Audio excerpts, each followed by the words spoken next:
Hi guys. Hi guys, we're back with another episode of P and K Notes, and I am your host Lyric, and this is your host Coach P. It's nice to meet you guys again. Okay, so today we have a good show for you. We are talking about, last time we talked about defining moments, and I left one of my biggest defining moments out because first off, he told me that you don't need to tell them. They gonna think you crazy. But I left that. It's the biggest defining moment, I think, that really showed me. One, I have another one, and I don't know if I'm gonna tell that one today, but it was two. They're the biggest defining moments that I knew that we were supposed to be together. So I'm gonna tell one today, maybe two, depends. So we're talking about that, but before we get into that, we're going to talk about our question of the day. And so that question is, this is crazy because I just saw this question. I'll be 100% honest. I'm not comfortable with it, but we're going to go with it anyway. Would you rather have your significant other passed away randomly or an exact date that you knew about? What's your answer? I think I would want an exact date. Really? Yes. So you can prepare for it? Yes. And I don't know. I mean, like, I think if I knew the exact date, okay, you're leaving here and I will never have another chance to be with you ever again. Then not that I don't embrace every day now, because I really do. Mm-hmm. But if I knew it was coming, I guess I could prepare myself for that loss, embracing the idea that, okay, I'm one day closer to that moment, mm-hmm. but loving you even harder each day as we got to it, so that when it came, I could say with 100% certainty that she left me with me having nothing else that I could give. Mm-hmm. If it just happened randomly, I think I'd feel a little cheated because I'm a planner. And being a planner, I have things in mind that's like, okay, hey, by this moment, I want to be able to do this, or by this date, I'd like to be able to do this. By this point in life, I would like to be here. You know, like, there are things that I want to do, or that surprises I'd like to surprise you with, on things that you don't know about that's coming. That's like, okay, these dates are marked, and I'd like to be able to do that so that I can see it. But if I knew that on this particular date you were going to leave, it would suck knowing that. But I'll be honest, I try to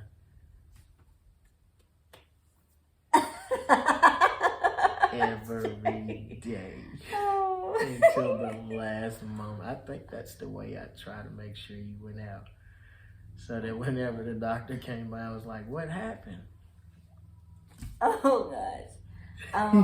No, that's you want to know true. my answer? That's not true. Yes, it is. Yeah, tell me. So I think I will. That's a hard question. I think I would want to plan. I think I would want to know, just so that I can prepare myself for it. I do not. One of my fears is I don't want me to go unexpectedly, and I don't want you to go unexpectedly.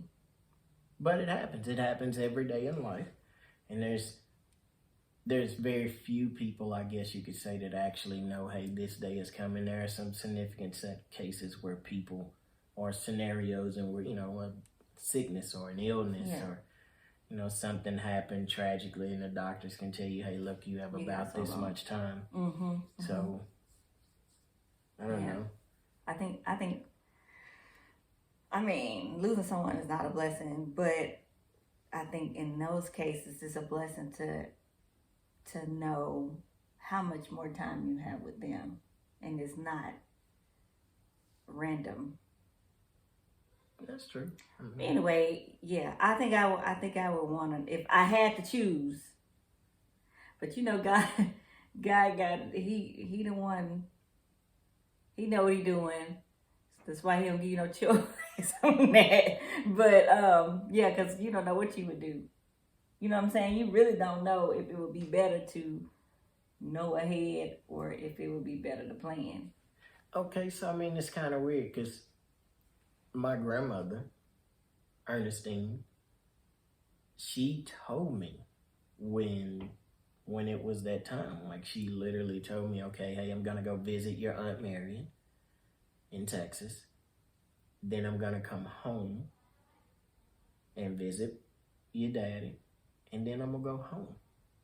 And I said, well, Grandma, you would have already been at home. She said, no, baby, I'm gonna go home.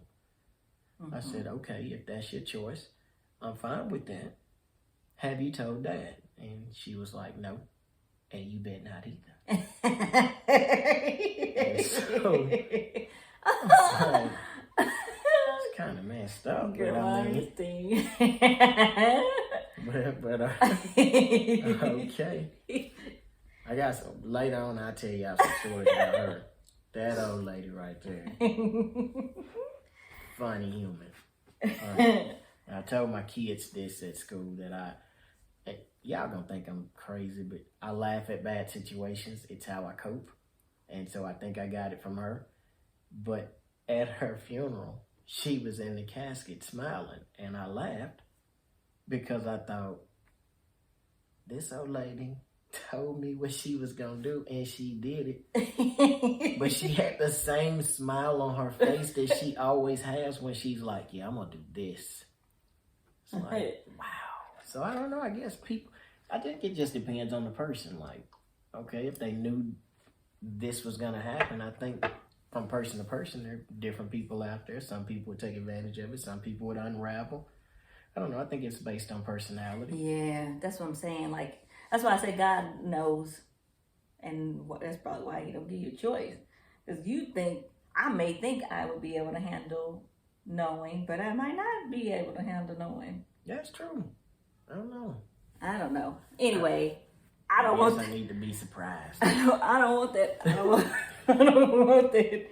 I just know what my prayer is to God, and that is, I do not want me or you to go unexpectedly. That's my prayer. Well, don't leave me, girl. Okay, so now we're going to get into the episode topic, and the topic of the day is angels, entertaining angels. And do you guys think that we entertain angels? And then we will tell you about some stories that we have about angel encounters. And I'll start off with the first one. Like I said, this one was one of the ones of redefining moments for me and Paul, knowing that I knew that I was supposed to be with him. One of the ones, we were dating and just going out on dates. We were boyfriend and girlfriend at this time. So we were remember from last episode. Just so y'all know. Go back and watch that. You gotta ask everybody now. Don't just spend your money and your time. That's not a defining moment. I'm gonna be quiet though. Go ahead. But we were boyfriend and girlfriend, and so I told a story about my beautician doing my hair and his mom hair, but I realized that I didn't tell them I wasn't talking about your stepmom. I was talking about your real mom. Somebody watching it could have been confused as to why that was significant. His real mom passed away in a car accident when he was 5 or 6. 5. His real mom passed away when he was 5 years old. So the lady that was doing my hair did his real mom's hair. Mm-hmm. So that's what the significance was there. But anyway, so back into the story. So I was dating him, and his mom came to me. Oh my gosh. Defining moment. Let me fix this. Okay, so what was significant about it was that was his real mom's beautician. Yeah. So, anyway, well, first off, it was really weird because this had never happened to me before. She didn't tell me what she wanted to tell me until I said, "What do you want?" Came to me. I didn't see her. I didn't see any type of light. I didn't see her. It was just like her presence. Okay. I had never met his mom. Obviously, he was 5 and I was 5. We didn't know each other then. But it was just like her presence was there. And I couldn't shake the presence even when I went home. I don't know if I told you that, like when I would go visit you at your house, the presence was there. When I went home, the presence was there. Did I tell you that? No. When I went home, the presence was there. And so I remember we were at your sister's house on another day. This lasted for maybe 2 or 3 days. Okay. And so I guess that on the 3rd day, her presence was there. And I said, what do you want? and she said, take care of my son. That's all she said. After she said that, it went away. That was it. That was the biggest, well, not the biggest. That's the second biggest defining moment that I knew I was supposed to be with you. The first one, I'm not sure if I'm going to tell that one yet. Oh, Lord. That might have to be another episode. Yes. But that's the biggest, the first one that I take late. But anyway, that's the second biggest defining moment, because in my head I was thinking, why would she tell me to take care of her son if I'm not going to be with him? You understand what I'm saying? Like, yeah. Why, we just dating. We just dating. We just boyfriend and girlfriend. Says the woman. I'm just saying, that was confirmation though. But you told my mom, I'm going to marry your son. So meaning his stepmom. That's what we're talking about. So right. I know some of y'all might have been confused last episode, but that was his stepmom at the store. Yeah. So anyway, I just knew like there's no way she would be telling me to take care of his son unless I was going to be with him to take care of him. So that was, and he'll tell you, I never told, like we were married for years. Yeah. At least 10 or 15 years before I told him that story. True. I did not want to tell him that story. Do you think it was going to weird me out, like freak me out? I think I felt as if you would have thought that I was only saying that to get closer to you. I got you. So I didn't want to tell you that. The other thing, the number one thing that made me know that I was supposed to be with him, told me, do not tell him. Do not tell him. I didn't tell him till we got married, like we had been married for years before I told him that too. Yeah. That's a moment. Now that one, I know you would have got weirded out. Yeah. That would probably made me get up and be like, well, it's been fun.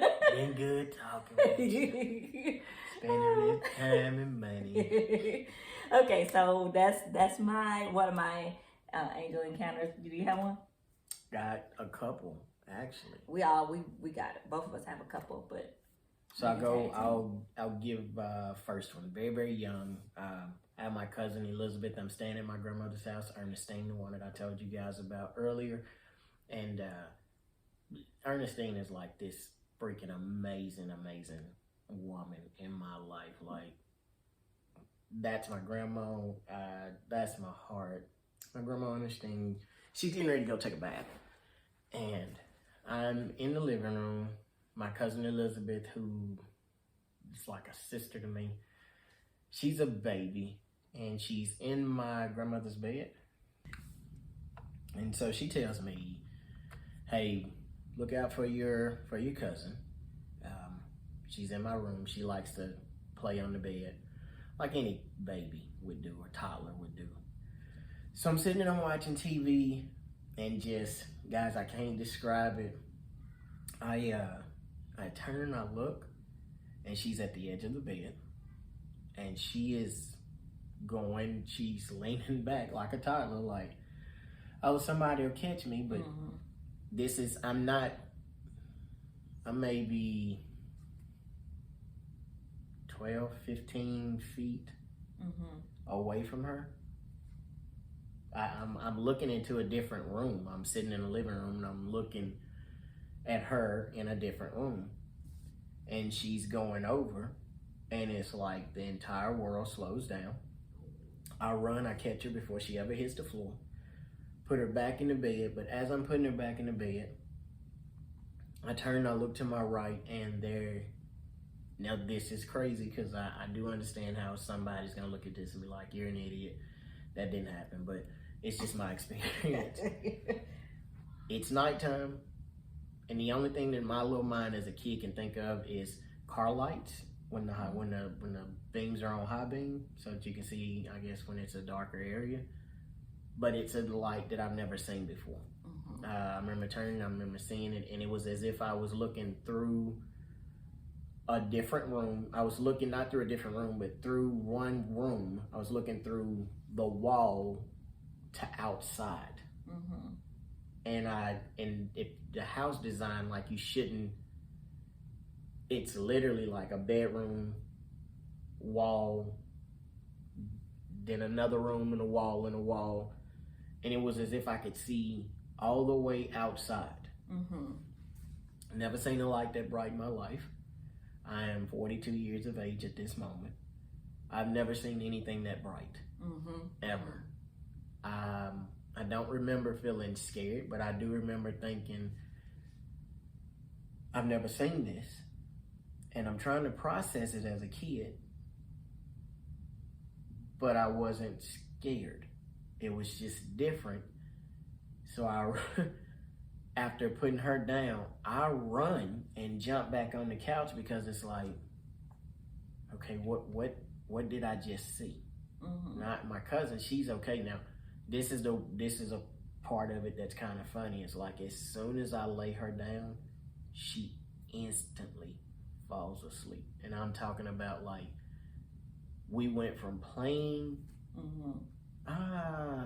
like somebody's gonna catch me because I'm falling, to I'm instantly sleep, like I've been laying here for hours sleep.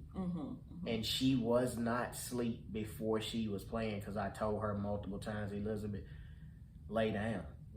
And she would not. So I peek back into the hallway area and no light. And I go into the room where she's at and there's no light. Everything is dark, and I'm like, I don't know how to explain it, but I guess that was the presence that made me feel like, turn around, look, your cousin's in trouble. So that was the first encounter that I can remember. Second one, boy being 100% boy. Granny Ernestine tells me, first off, don't ride your bike on the road. And you tell any kid, don't do something, what do they do? I knew she was gonna go take a nap. As soon as she took it, I knew it like clockwork. I'm gonna eat lunch between 11:30 and 12:30. At 1 p.m., my granny is gonna lay down. In 10 minutes, she's gonna be asleep. At 3 p.m., she's gonna walk outside with that little radio in her hand playing country music, and she's gonna sit underneath the pecan tree for 30 minutes exactly. Then she's gonna ask me, what do I want to eat? At 1:15, I get on my little dirt bike. I take off, I get on the highway, I'm riding. And I don't know if you guys remember this, it was called the X Games. So when people was doing the little bike stunts, and no different than they do now with skateboards and snowboarding and different things like that. So Yeah. I just knew, oh man, I'm gonna be the next big time thing. I'm gonna ride my dirt bike. I'm gonna show people how to do flips. And I seen these guys doing flips with their bikes, and I was like, I can do it. I can do it. So I was like, okay, where's the best ramp to jump off of? Well, if I get on the road and I come at a certain angle, I can go down my dad's driveway and I can ramp my bike and do a flip. Okay. 100% dumb. Don't try this. If you're a kid, if you're an adult, if you're just an adventurous person, if you're just a daredevil, please don't do this. I take my bike, I'm rolling down that road. Get it, buddy, get it. Ready to sleep, you know. Gonna do this X Games stunt. My bike comes right to the edge of the driveway. And instead of flipping like I thought it was gonna just ramp and, you know, do this little awesome flip, straight down, gravity. You made a ramp? I didn't make the ramp. The driveway was gonna be my ramp. So I was gonna come out. This is the kid being stupid. Remember I told you, driveway goes up like this to the road. I'm gonna come off the road to the driveway right at the tip of it and try to do a flip into the ditch area because it's a nice little drop. It's a big ditch. Yes. So you thought you was gonna be able to jump across the ditch? I thought I was gonna be able to jump and do a flip and land in the ditch. Yeah. It's a deep ditch. It is. A deep ditch. So much so when you have to turn into his dad's driveway, if you're not careful and you don't know where you're going, you're going to run your car in the ditch. Like if you don't know where you're going, like if you're not used to driving that road, and it gets pretty dark out there because they stay in the country. Mm-hmm. So if you don't know where you're going, your first time going, you better go slow out there because if you're trying to turn into their driveway at night and you don't know, you going in that ditch. So in any case, I bike nosedives, and the first thing that hit the ground was the front wheel, handlebars, and my neck. And the way my neck bent, there was no doubt in my mind I should be dead. Like it should have broke my neck instantly and killed me. Mm-hmm. I get up. I am not hurt. There is not a scratch. There is not a bruise. The bike is not messed up. And I remember grabbing and touching my little neck like... Still there. And I can't explain it, but it was just like I heard my grandmother's voice. You dummy. You gonna kill yourself. I put that bike up, and I was a content little kid to go and just play underneath the trees until Ernestine Williams woke up. And I thought, somebody was looking out for me. I didn't see anything. I didn't hear anything other than my grandmother's voice in my head saying, you dummy, you're going to kill yourself. But I know that someone was looking out for me. If I was your mom. I don't know who it was, but thank you, whoever. Thank you, God. Because that should have killed me. Third experience. I was 18 years old. I will not forget this for as long as I live. It is me, my sister Kim, and an Army recruiter. For some reason, I thought I wanted to be in the military. And no, I'm 17. I'm sorry. I'm 17. Okay. Kim is 17 as well. Yeah. That's my stepsister. And we are with the Army recruiter, and we stop at McDonald's to get something to eat. Mm-hmm. There's this gentleman sitting outside at the door, and he looks homeless. We go in. I order a Big Mac, I think, mm-hmm. and some fries and a drink. Mm-hmm. I come back out. I hold the door for the recruiter. I hold the door for my sister. The guy's sitting there, and he just looks at me. He never says a word. But till this very day, I know what I heard in my heart, in my mind, in my spirit. Give him the food. Mm-hmm. I turn around, I look at him. He's sitting, you know how someone sits and they kind of got their hand, they're sitting on their butt, but they got their hands kind of propped up on their knees and they just looking at you. Yeah, yeah. I turn, I look at that man, and I was like, I should give him this food. And then I was like, no. I walked 3 more steps, put my hand on the car door to open it for my sister. And I was like, now I'm going to do it. And I turn around, and this man is nowhere in sight. Mm-hmm. I'm not talking about like he went into McDonald's that fast. Because you could, the way that they're built, you can see if someone went in. Right. It's not like he jumped up and sprinted off. Yeah. Anything like that. This is the part that weirded me out. We sat in the car and I looked back and I was like, where's the man? Mm-hmm. The recruiter says, what man? Mm-hmm. My sister says, what man? I said, there was a man sitting at the door when we walked out. Did you not see him? Mm-hmm. Both of them said at the exact same time, I didn't see anybody. Now, I'm not crazy. Yeah. And I have very, very good vision. Yeah. I can see, I can hear. I'm blessed with those attributes. Yeah. With those natural human abilities that God gave to everybody. And for those of us who don't have that, I'm not saying that, please don't take it the wrong way. That's not what I'm saying. I'm just saying those are natural. They work. I'm blessed to have it. And they work well.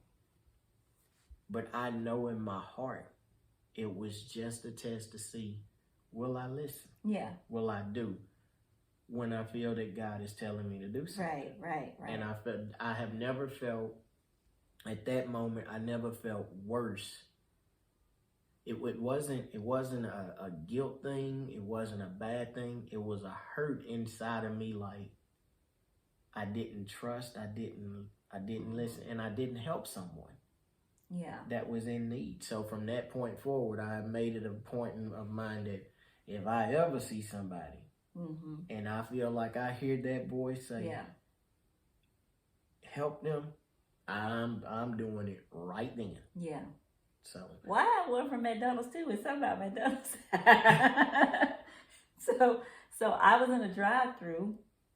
I don't even know where I was coming from, but I was in a drive-through, and I mean, wherever I was working, I only had enough money to get. I don't even know if I was able to get a value meal. Probably just some fries and a drink or something. Whatever I got, I only had about $1 left. $1 and some change left. And so I was sitting in the drive-through, and it was almost my turn to go to the window to get my order. And this guy, this heavy-set black guy, comes walking up toward my window. Now, ladies, you already know how we are. Like, if a random dude walking up to your window, you should be just letting your window down. I know I don't. I would just let my window down for anybody. And so I didn't let it down. I just kind of cracked it real slight to where he couldn't even get a finger in if he wanted to. And so he was like, do you have any money so I can get something to eat? And I said, I don't have any money. Because I knew I didn't have but $1, so it wasn't enough. In my head, I was thinking, this not going to get you anything. You know what I'm saying? I don't have enough money for you to even get any fries or anything. But so he walked around the building. I'm in the drive-thru. He walked around the building. I thought was going to go ask somebody else or go inside the building. I got my food. Like, this is simultaneous. Like, this is, I saw him. He walked around. I drove up, got my food. And by that time, when I got my food, God said to me, you do have some money. I was like, it's just it's just $1 some change. He was like, but you do have some money. give it to him. So I pulled right into the parking space right in front of me. Got out the car, went into McDonald's to give him the dollars and change. And I was gonna tell him, listen, I don't have any money for you getting any food, but here's what I have. And so I went in. He was not in there. There was a man mopping the floor right by the door. And I went in and I said, did you see a heavyset man walk in here? He was like, no, nobody walked in here. And I said, yeah, you know, he heavyset. He heavyset. Like, you know what I'm saying? Like, you can't. It's a big guy. It's a big guy. Like, you can't miss this guy. He's like, no, nobody walked in here. So I look outside. Now, it's some, you know, restaurants around, different fast food places, little shopping center toward the back. Now, again, remember I told you this is a heavyset guy. So you know he ain't moving fast. I'm not trying to be funny. So, you know, like, he didn't run nowhere. He couldn't walk that fast because I'm telling you, I drove, got my food, went straight to the parking space, walked in. He wasn't in there. I even went over to the bathrooms to ask, hey, it was somebody standing there, an employee, did you see somebody walk in the bathroom? No. Now, first off, he would have to get past the man that was mopping in Walmart and McDonald's. He didn't see him. The guy over there didn't see nobody walk in the bathroom. So I walk back out. I go back outside. I look, and I don't see anybody walking anywhere toward another building. And so I was like, where did he go? Like, there's no way he moved that fast. And now he's not there. And now he's not there. And I felt bad because when I said I don't have any money, I legit felt like I didn't have enough money to give him. I can understand but that. For him to get anything. But I did kind of lie. I said I don't have any money, but I did have $1 and some change. So that's why I was like, well, I'll just give him $1 and some change. And if he can get him something, fry something, or maybe somebody could give him, you know, pay the rest, whatever. And so, but I think I felt bad, but then again, you know, the Holy Spirit was just like, I just wanted to see if you were going to obey, if you were going to do it. Yeah. You know what I'm saying? Like, you know. Be willing to serve. Right. And so I felt bad, but then I was like, oh, okay. Well, I was willing to do it, but I did hesitate. So I wonder, like, the hesitation, well, how much more can you get if you do it right then versus thinking about it? You know what I'm saying? Well, how much better, or how many more opportunities will God give you to do? Yeah. So, yeah. I know. You know, we never even think about this. What? So when we were married, we do share an experience. We have 3 children. Oh yeah, this is the biggest. We had our oldest, and we had our middle girl, and we were kind of chilling out at the moment on having kids. And we have our friend couple come down. Yeah, Jasmine and Charles. They came to visit. Absolutely love them. They are absolutely amazing people. Like that's Charles is a friend from day one. Day one, first time meeting them. Yes, and so we're you know hosting, and we cook this food. And we all sitting in, laughing, talking. Kenzie's running back and forth playing. Well, they had kids, so they had 2 kids at the time. So their kids were there. Our kids were there, and my niece was there because my sister was living with us at the time. Yes. So all the kids were in our kids' room playing. Well, it was just kind of all over playing around, but that was the main area they were in. And so we're sitting there talking, laughing, having a good time, and I mean, like, y'all, it is an hour at least has passed. I don't know the time. I mean, we don't even know the time because we're just having a good time, catching up, socializing with each other. But wait, let me tell. So do you know how? So okay, I went out we had a garage. I went out to the garage to get something out of the car. Well, you came back with groceries. Is that what it is? Yeah, wait, I was in the garage. Yes. I went outside to get something out of the car. It was the food okay. to get for them. Okay. When I come back in, of course, you know, the door to the garage goes into the house. So when I come back in, I close the door. And I wasn't done getting the stuff. I was going to go back out there, I think. And I went back out there and got something else, closed the garage door, Yes. went back in the house. Mm-hmm. And so now we are at home, in the house. We have prepared food. They are there. We're laughing, talking, having a good time. And the doorbell rings. And we was like, okay, we weren't expecting anybody else. So I get up, I walk to the door, and Charles is kind of coming down the hallway with me, and Crystal's coming with me because we're just kind of like, this is kind of weird. We don't know what to expect in this moment. And this lady is standing there, beautiful black lady standing there. It was two of them. Okay. It was two women, two black women. Standing there. And she has my daughter on her hip. And she says, hey, does this beautiful young lady belong to you all? And we're sitting there speechless. And, you know, we finally, yes, this is my daughter. And she was like, well, she was just in the yard. She was by herself. In the front yard. And now here's the kicker, guys. It's getting dark. And so they hand her off to us. And she was 2. 2 years old. I'm at the point of wanting to break down and cry at the very moment. Because I'm thinking as a dad, what kind of dad doesn't sense or knows that something is wrong, that a kid is not in the house or that kid is not safe? And Charles, Jasmine, Crystal, myself, and Keisha, we instantly, you know, just, hey, thank you, God. We began to pray and just thank God that nothing had happened or anything like that. And all of this is within a 5-minute window. 5-minute window. At max. At some point, I slipped out to the bathroom because I was about to cry. And so I slipped out to the bathroom to talk to God and just had that feeling of, oh my gosh, I'm so sorry. You know, talking to him like, I'm not protecting your, child. Like, so what type of mom am I? Like, and he told me in the bathroom, you have to watch her. She is special. And then I walked out of the bathroom, came back in there with y'all. And so within this 5-minute window, I'm like, hey, I'm gonna run out here and tell these ladies thank you. Like I don't have any money or anything on me, but if I had it, I'd have given them anything and everything that I had because it was my kid. Mm-hmm. I run down the street. I think we all went out looking for them. You guys went toward the left, down a block to kind of see if they was there.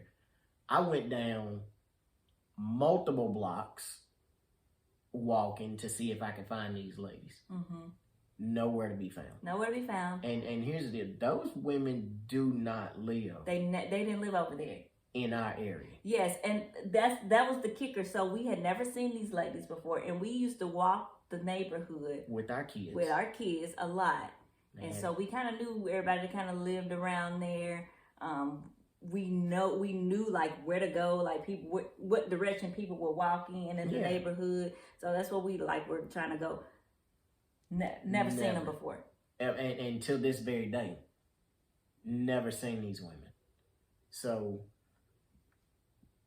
I am very much convinced that at that moment, those were angels that were protecting my stupidity as a dad for not being aware or being mindful of the fact that I'm to protect and watch out and look out and take care of what God has blessed me with in terms of a family. Well, what ended up happening was the car was in the garage. I went out to get the groceries. She's 2, so you can't really see her.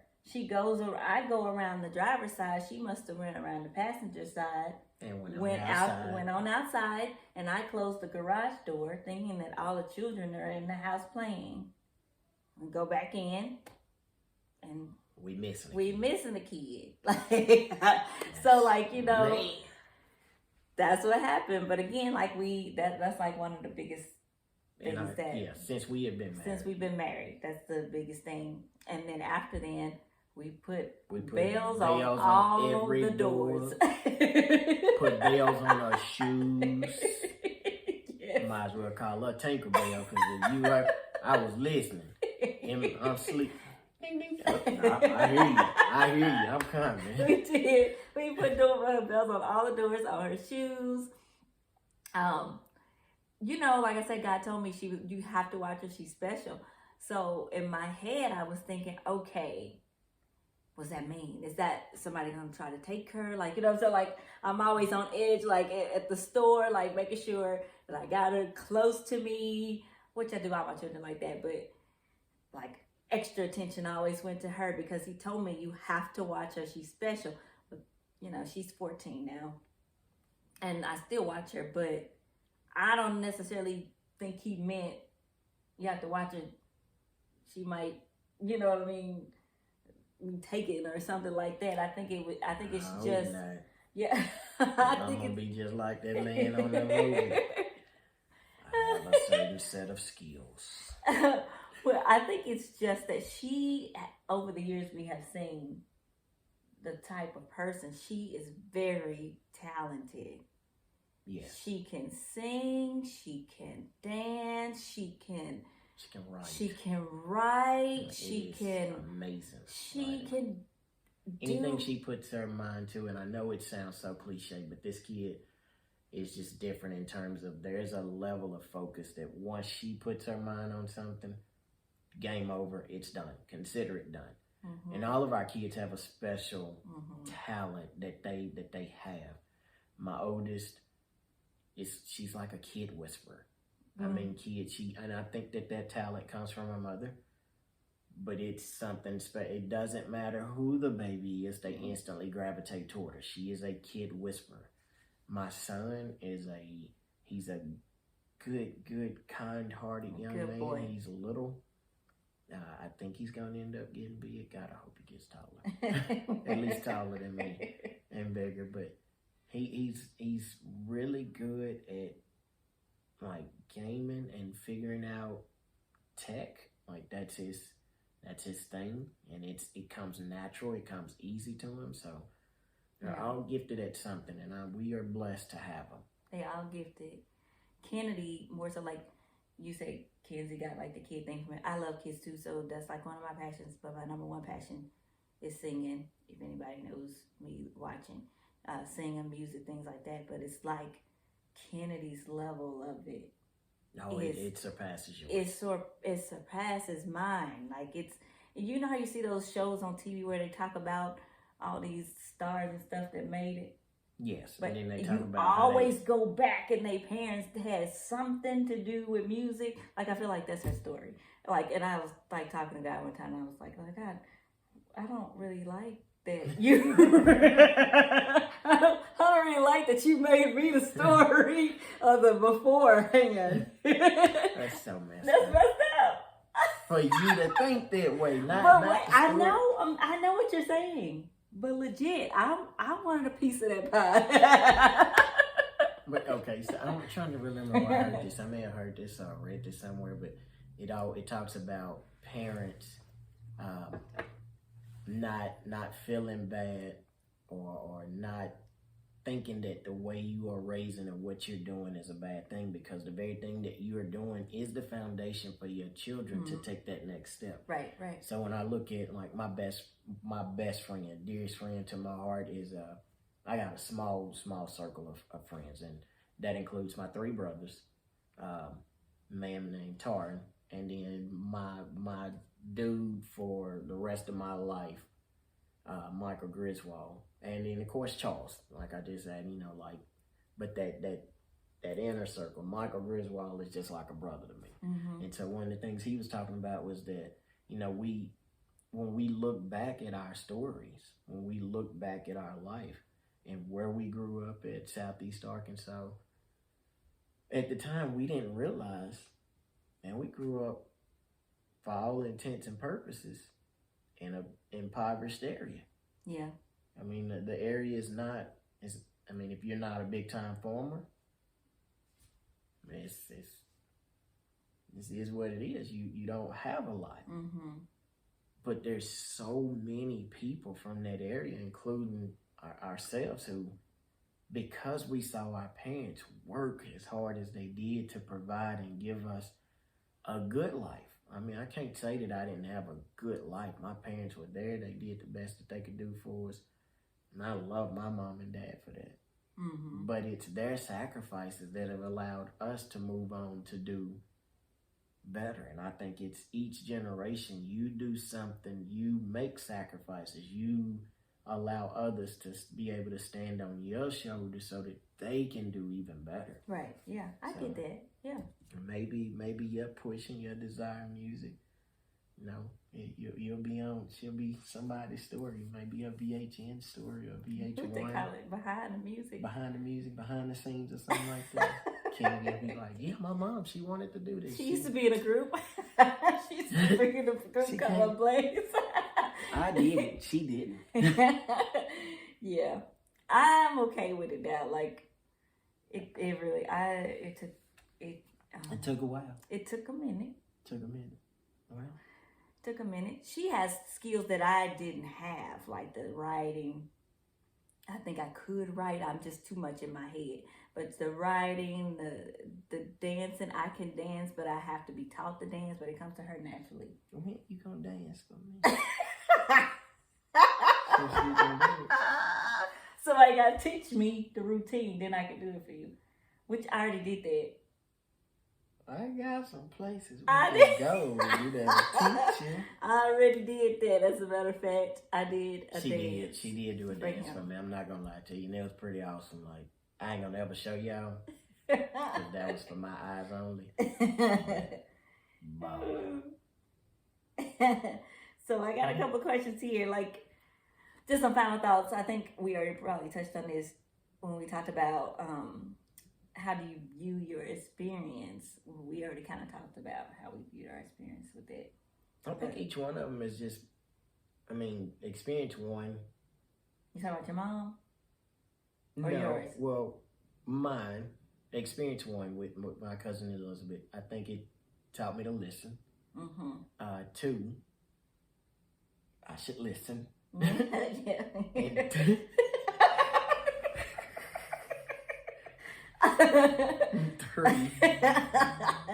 three, I should listen. Apparently I'm hard-headed. Well, and I don't listen. But... we didn't know. We didn't hear her go out.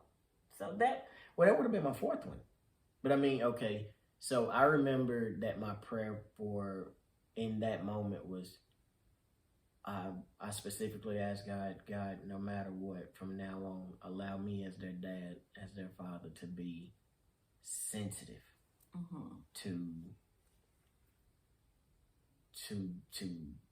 to your voice when it comes to them, especially about safety. So I do have one that happened. Maybe how long have we been here now? 2 years in this house. A little over 2 years, about to be 3 years. Yeah. So about 2 years ago, that I'll share a different moment because it's upsetting. But I did listen in that situation, and because I listened, something tragic was avoided. So I'll share that at a different time. Okay, so then how did it affect you? Did we already kind of touch on that? Yeah. Well, you got to go to you. So how do you view the experience for you? Well, with your mom, I legit I thought I was going a little nuts. Like, I did. Like, I was like, there's no way this lady is talking to me. Just so y'all know, she do got a cousin. That's your uncle. Now, y'all get mad. But he hadn't had his experience yet. Yeah, but you're right. That hadn't happened yet. He crazy though. But hey, he hadn't had the breakdown yet. Anyhow, I thought but not because I heard her talking to me, because I got you. I have moments like that. I'm just saying, they few and far between. I don't have them all the time now. There's some stuff, and the Lord know what I can handle, what I can't. But not so much that she was talking to me, it was just, why was she talking to me? I don't know her. Yeah. I never met her. Why would she come to me? The only thing that I could think of is that I gotta be with this guy. Was why would she tell me that? A girlfriend, why would she tell me Because she was going to get you. That's my mom. that? She was going to get you. So that was my how did it affect me? That it really didn't affect me. I had to keep it for a long time. I kept it. I didn't tell anybody, including him, for a long time. I eventually told my mom. There's some people in your family that still don't know. Well, they know now. Well, you know now. I don't think I never told your dad. I never told, I just told your Auntie Grace this year. I wonder what her thoughts was on that. She just said, I said, did I tell you? Which I already knew. I didn't tell her. His Auntie Grace, that's his mom's sister. And so, Her and my Auntie Mary, they tit for tat. I love Auntie Grace.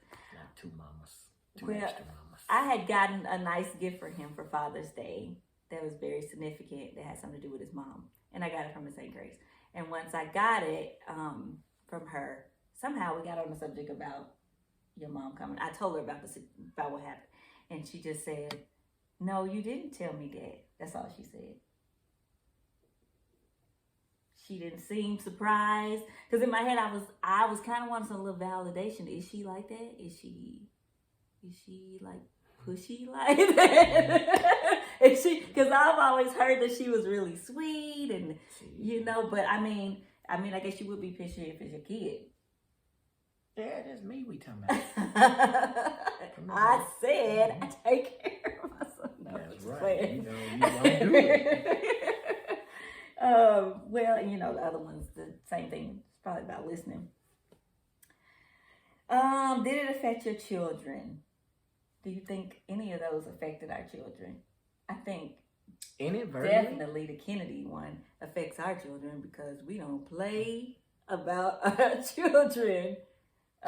Yeah. We don't play, like they can't be far from us at all.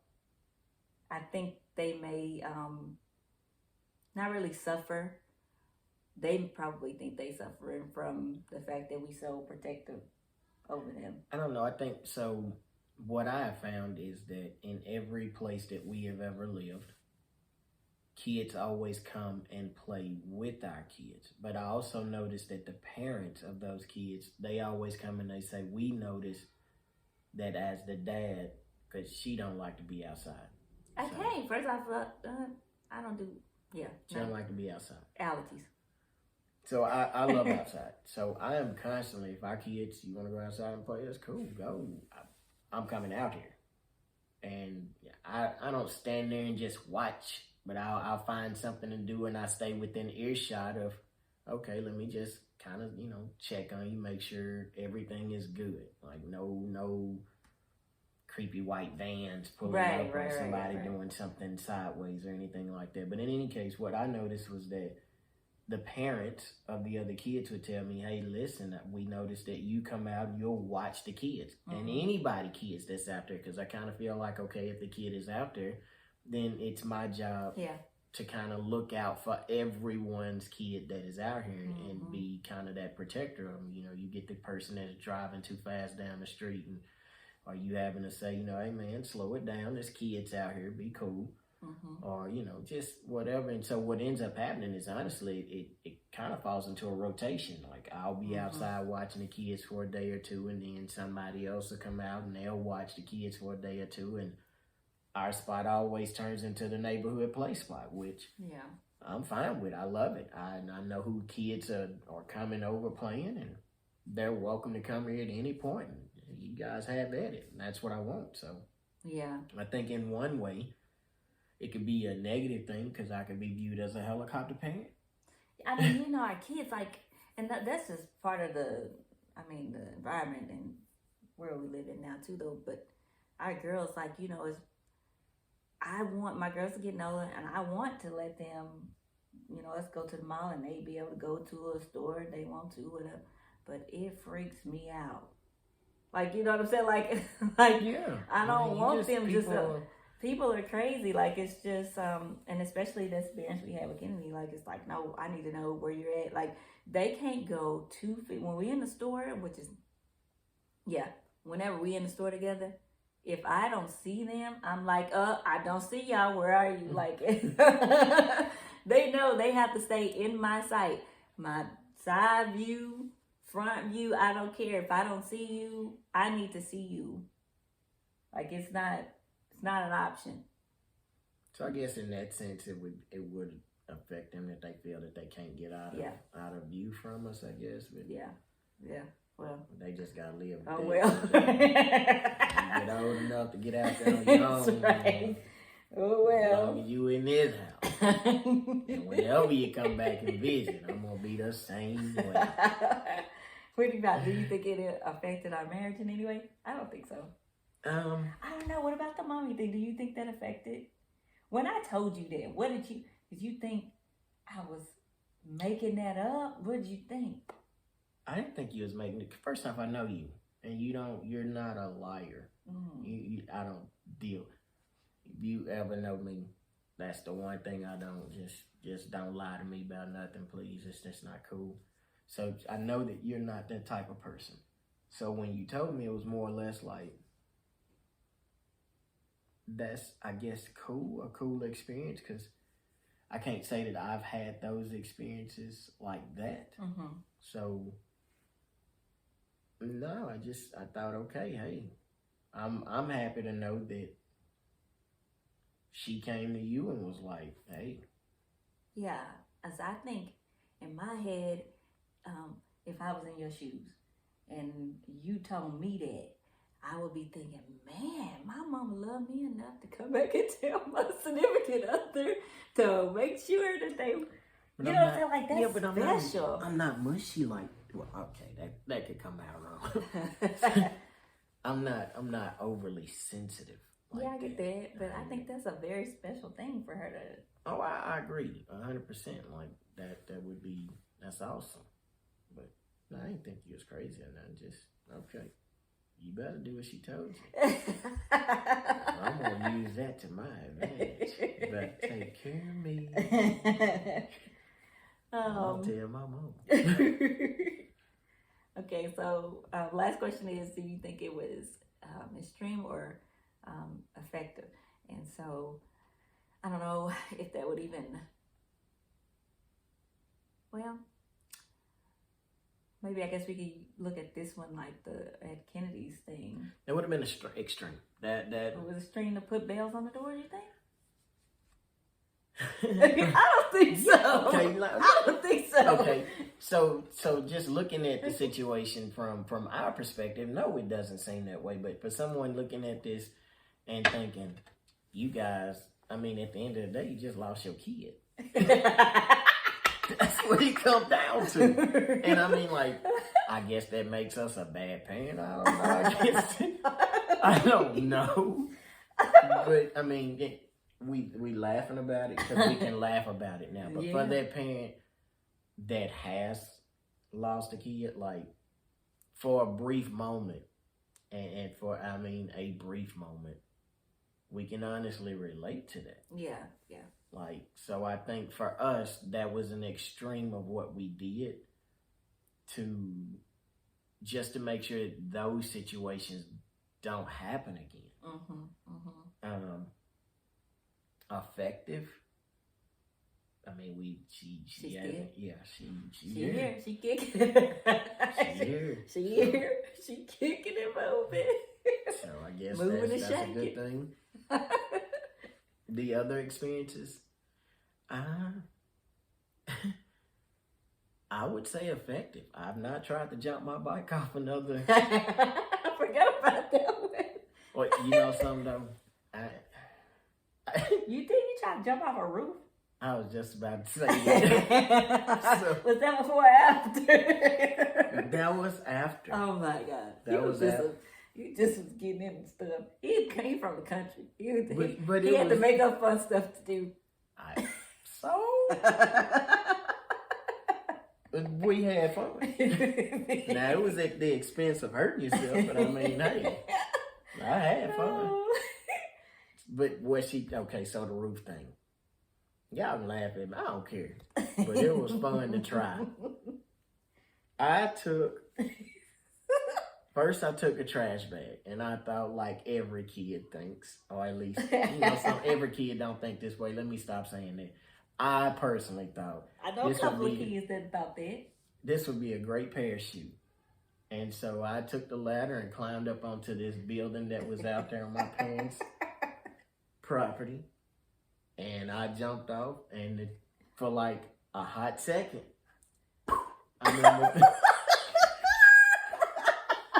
I remember thinking it works. And then it was a hole instantly put into the trash bag, and I just went down really fast. And when my legs hit the ground, I remember thinking, man, that hurt my knees real bad.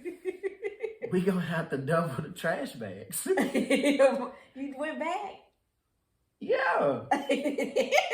You ain't got no trash bag and went back with No, two? so my brothers put 2, and it popped the bag still. And I was like, we gonna get in trouble busting these trash bags because Ernestine gonna get us.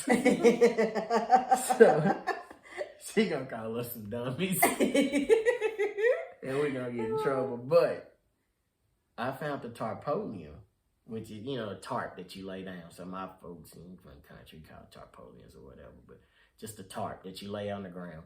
And we took it and took some bungees or whatnot and made it to where it would, kind of seal but catch air. That didn't work either. No. That was too heavy, I would think. That'd be too heavy. It just didn't work. Well, After that time when I hit the ground, I was like, I'm going to stop. So I have learned you ain't jumping not on to no be- roofs. So, not to be so impulsive anymore about certain things. That little daredevil adventurous part of me is a little bit more like, something. I just thought about that. That's why you want to go bungee jumping and stuff. It's the... Like, I would never go bungee jumping. Like, this is not, I'm Okay, just so not doing it. But the bungee one, I just don't want my feet to be tied up when I do it. Like, I would rather it be around my waist, yeah. so that if something happened, I can at least, fall a certain way. It don't matter. It don't. It's going It don't matter at all if you fall. Yeah, but if they got your legs, your feet, you just don't want to go head first. Yeah, I don't want to go head first. I got you. I ain't getting on it. Now, I ain't going to do it now. No. The next thing I want to do, I want to skydive. That's for sure. That's for sure. You parasail. I did that and I threw up afterwards. Right after. I'm standing on the ground waiting on them. I was like, no, I'm not going up there. I'm good. I think it was like an anniversary or something we was on. Yep. Was it in Fort Lauderdale or something? I don't remember. I just remember we was way It's high like, up you want to above go the ocean. parasailing? I do not. You can go. I'll wait right here for you.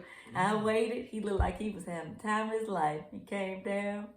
It right up. It was great going up.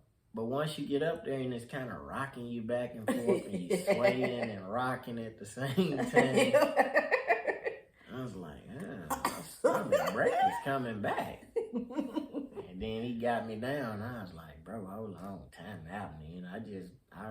No, you lay down a minute, or did you throw up first and then lay down? No, I threw up and then laid down. Yeah, he had I to lay told him, down man, on the let concrete me lay down for a minute. Like, we sat there a minute. It's like, I'm thinking, yeah, he good. He ain't gonna want to do this no more. Now he talking about skydiving. I do want to do that. Like all that, type of that would be pretty awesome.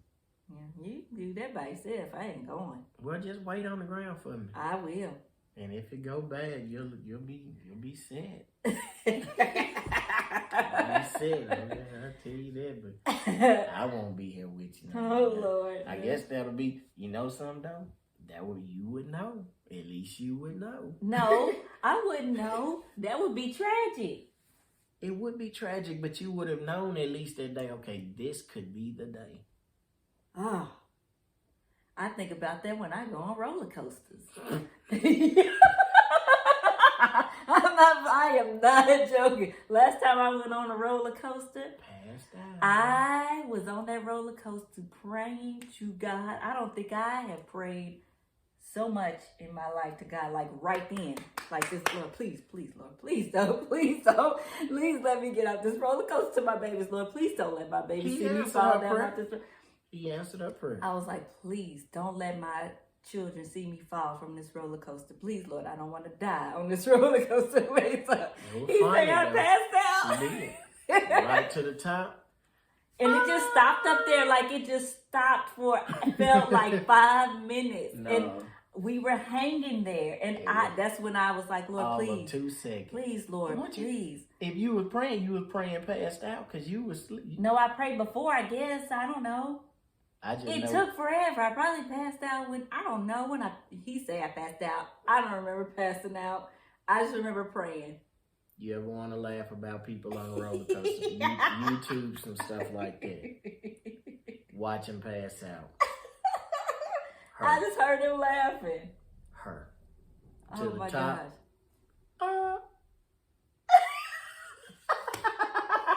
Roller coaster going back in reverse and she wakes up. In any case. Oh.